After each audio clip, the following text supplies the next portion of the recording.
Hello students, myself Rakesh Misra. In this video lecture, I will describe you the concepts of heredity, the remain portion from the previous one. As you all know, from session 2020-21 due to corona pandemics from class 12 and class 10th, the portion of evolution is no more. It means it will be not in our syllabus. It will no more in our syllabus, and it will be not evaluated, and it will not asked in the upcoming examination. So be focused on heredity only, because it is very conceptual rather than the evolution. Evolution is very simple to study as well as the understanding capacity, but the heredity is actually conceptual. In previous video lecture, I have described you the concepts of heredity, concepts of inheritance, the concepts of traits, genetics, genes, and many more. In previous video lecture, I have also described you there are two types of traits that transfer from parents to the offspring. One, that are available in offspring, the traits that an offspring or you, any living organisms gain from the parents, while the other traits that gain throughout the lifespan. For example, you are human being, it is your inherited property that you gain from your parents. Your hair is curly, it is the inherited property. If you have the dimples in your over your cheek after laughing, there will be the inherited property. If your eyes color are brown, it is the inherited property. If you are tall, it is the inherited property. But if you are the too much intelligence, you are toppers of your class, and if you become the doctor, engineer, or any kinds of the job or stakeholder, there will be your property, there will be your gained property throughout the lifespan. That property is the acquired property. So in this video lecture, I will begin the concept that I left from previous one, that is the monkey. I will also introduce you whatever the important concepts of heredity. Actually, I have in previous video lecture, I have mentioned the 5 important points regarding the concepts of heredity, and that concepts are actually heredity, inheritance,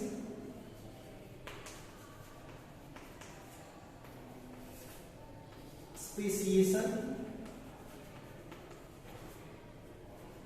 variation, and evolution. Fifth one is evolution. It means if all the 5 points is cleared, you are having the 50% knowledge about the heredity process. One by one I will describe you. I have also described in previous video lecture, but in this video lecture I will also describe you the remaining portion, that is the speciation, variation, and evolution. Suppose that this one is the monkey, and monkey is in millions of the year back. पीछे चले जाओ millions of the year. तो monkey able to form monkey because of having a property that is known as heredity. So this property is actually heredity.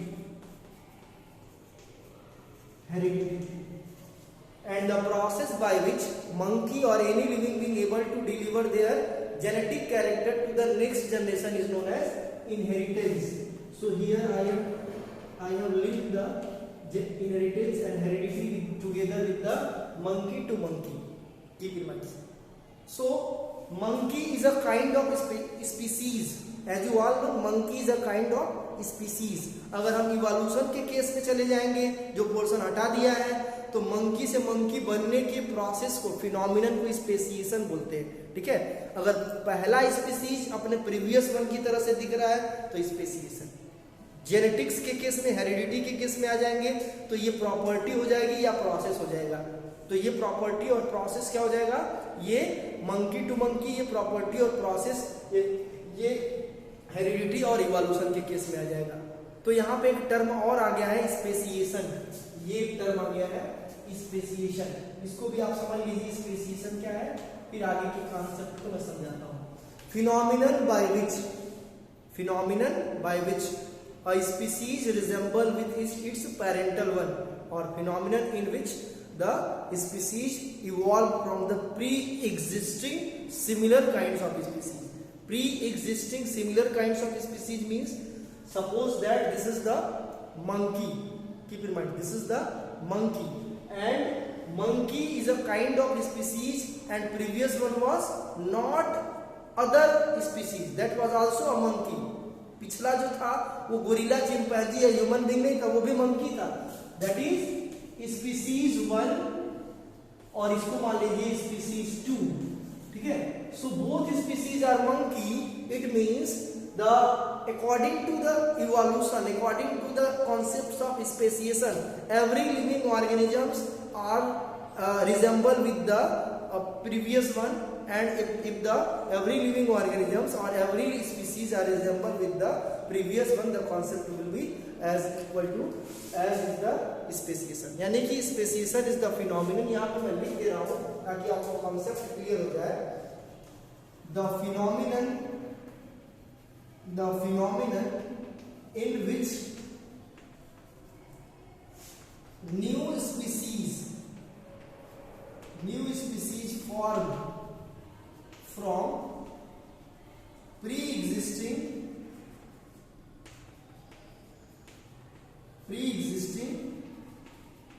species. नई species बनता है पिछले species से. There will be the speciation. Speciation is the concept in which new species form from pre-existing one. There will be the speciation. ठीक है. I hope आपका concept यहाँ पे क्लियर हो गया होगा. अब आपको सिर्फ यही जानना है कि वेरिएशन क्या है, इवोल्यूशन क्या है. ठीक है. मैंने कहा कि आप थोड़ा सा millions of the year back चले जाइए तो होगा क्या कि मंकी टू मंकी बन रहा है, क्यों बना, ये सब सारी चीजें क्लियर हो गई. अब ये मंकी कुछ दिन तक मंकी ही बनाता रहेगा, लेकिन एक दिन ऐसा हुआ कि उस मंकी के 2 बच्चे हुए.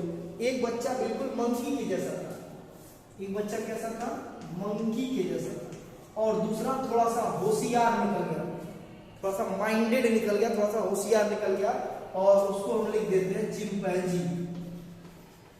उसको क्या लिख दो, चिंपैंजी. तो ये चिंपैंजी और मंकी में क्या डिफरेंट है. चिंपैंजी थोड़ा सा बुद्धिमान होता है, मंकी थोड़ा सा उससे तो न होता है. ठीक है. तो यहाँ पे क्या है कि एक मंकी से 2 स्पीसीज बने.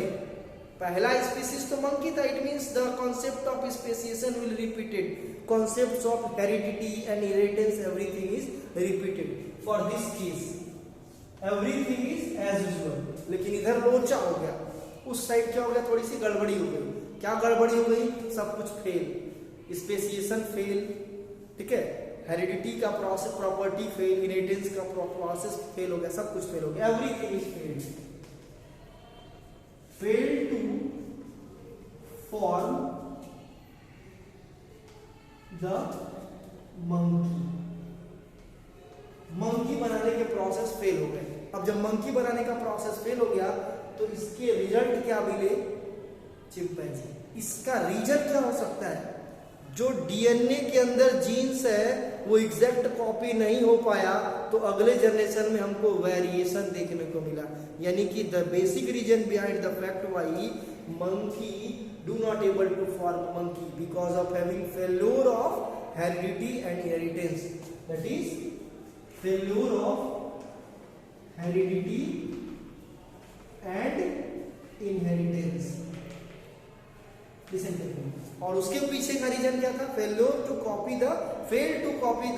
Exact copy of their DNA into next generation. तो क्या हो जाएगा, फिर से एक बार लिख सकते हैं, fail to exact copy of DNA into next generation. अगले जनरेशन में डीएनए की कॉपी बनाने का प्रोसेस पूरी तरह से धराशायी हो गया, फेल हो गया. तो एक नया कॉन्सेप्ट आता है वेरिएशन. तो अब क्या रिजल्ट हो गया यहाँ पे, variation.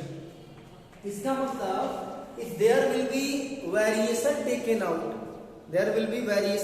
Out in the living organisms, it means the offspring is not resemble with the parents. The basic reason of variation is to fail of the DNA copying. और थोड़ा सा मोटा कॉन्सेप्ट में जाएंगे तो fails of heredity and inheritance. So what is variation? The phenomenon or concepts in which morphological changes can be seen in next generation. इसको आप लिख लीजिए. The phenomenon or concepts in which morphological changes can be seen in next generation. This is because of having fail of heredity oblique inheritance oblique DNA कॉपिंग. इतनी बातें आप लिख लीजिए तो आपको नोट्स की, कहीं से देखने की, कहीं बुक्स की कोई जरूरत नहीं पड़ेगी. आप सिर्फ यूट्यूब वीडियो देखेंगे वहीं से क्लियर हो जाएंगे. क्लियर है ना? तो ये चिंपैंजी, फिर आगे की जनरेशन में इसको अब ले नहीं जा रहा है. बस कॉन्सेप्ट यही रखिए कि ये ऐसे एज यूजुअल चलता आ रहा है, तभी आपके आसपास मंकी दिख रहे हैं. नहीं तो आप सोचेंगे कि पिछले आज से मिलियंस ऑफ द ईयर्स पहले आप सुने होंगे कि हमारा जो इवोल्यूशन है, हमारा जो ओरिजिनेशन वो मंकी से हुआ. तो सारे बंदर मंकी क्यों नहीं बन जा रहे हैं? रीजन है कि हर बार मंकी की जो डीएनए कॉपी है वो फेल नहीं होगी. हर बार एज यूजुअल हो सकता है कि जो करंट मंकी हो उनके बॉडी में ऐसा कुछ चेंजेस नहीं हो रहा हो, या उसके डीएनए कॉपिंग फेल नहीं हो रहा हो, एग्जैक्ट कॉपी हो जा रहा हो, तो हर बार मंकी हो जाते हैं. क्लियर है ना?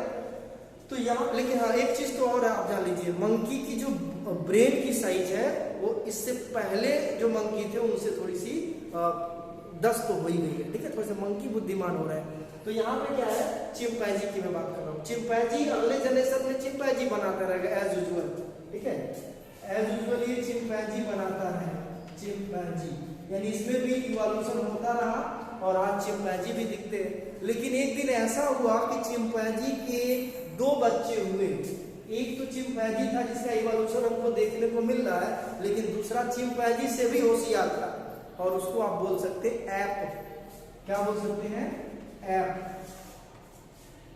ऐप. और वो ऐप थोड़ा सा चिंपैंजी से होशियार था और 2 पैर पे सीधा खड़ा होकर चल सकता था. इसमें भी आप वेरिएशन का लोचा लगा लीजिए, कॉन्सेप्ट लगा लीजिए.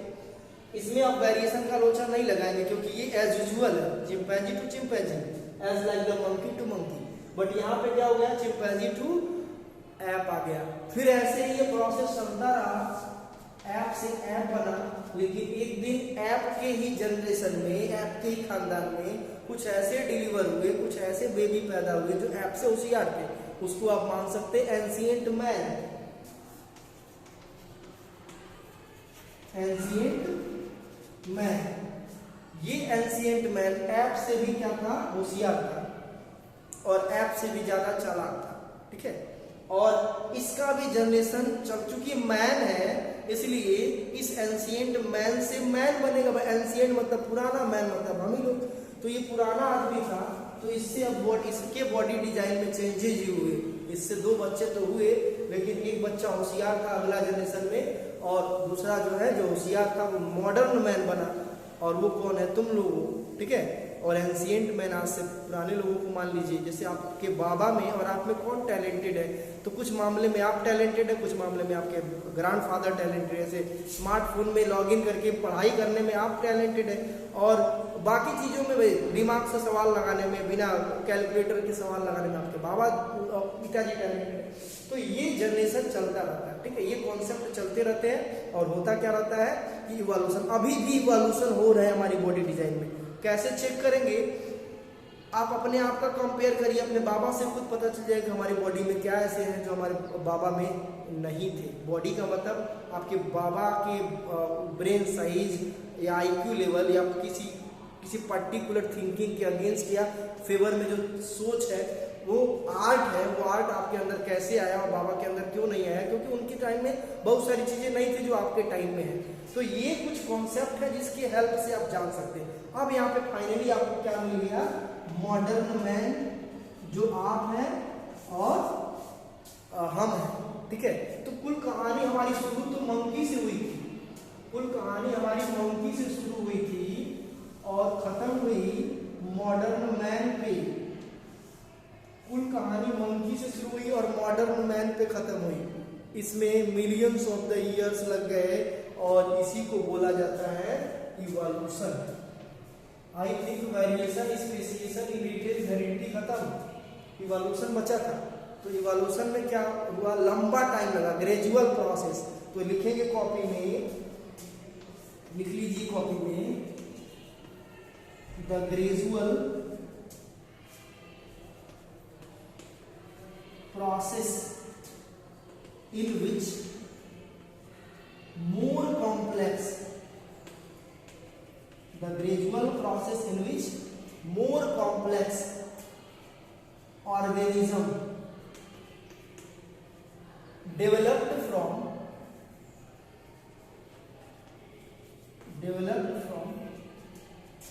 very simple living organisms,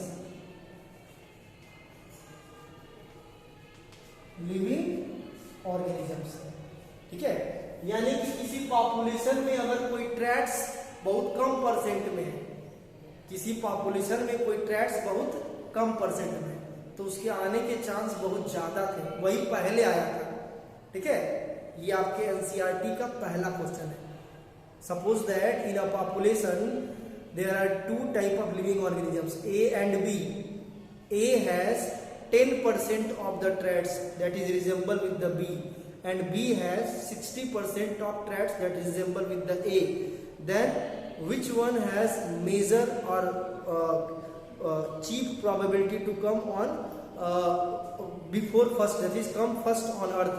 तो क्या होगा, जिसमें प्रॉपर्टी, जिसमें ट्रेट्स कम दिखेंगे, ठीक है, 10% वाले का ट्रेट्स कम दिखेगा, तो उसके आने के चांस ज्यादा। जैसे आपके बॉडी की मैं बात करूं, सपोज दैट आप है जनरेशन में और मंकी है, तो मंकी का बॉडी डिजाइन आपके बॉडी डिजाइन से बिल्कुल अनमैच करता है, ठीक है।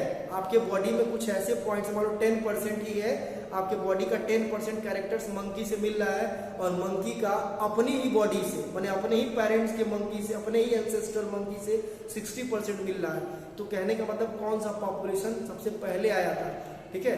तो जिसमें 10% पॉपुलेशन, हमारी बॉडी में 10% कैरेक्टरिस्टिक्स बचा है, तो इसका मतलब हमारे चांसेस पहले आने के थे। धीरे धीरे एज अकॉर्डिंग टू टाइम वो घट घट के कितने हो गए हैं, आज 10%, 90% लॉस हो गया टाइम के अकॉर्डिंग, जरूरत के हिसाब से, ठीक है। हम दो पैरों से सीधे खड़े होकर चलने लगे, कपड़े पहनने लगे तो बाल खत्म हो गया, दो पैरों से सीधे खड़े होकर चलने लगे तो हाथ ये टेढ़ा था तो अब सीधा हो गया, बॉडी बैलेंस के लिए हमारा ये दोनों हाथ फ्री हो गया तो टेल खत्म हो गया। ये बड़ी प्रॉब्लम है, ये इसको आपको समझना है। नेक्स्ट वीडियो लेक्चर में हम जेनेटिक्स का कॉन्सेप्ट क्लियर करेंगे, यानी अब तक तो दोनों चीजों से सिर्फ ट्रेलर्स थे, दोनों चीजों को समझना था। अब असली जो हमारी कहानी है वो जेनेटिक्स से शुरू होगा, वो नेक्स्ट वीडियो लेक्चर से, यानी कि थर्ड वीडियो लेक्चर से, थर्ड पार्ट से इसको शुरुआत करेंगे। Thank you.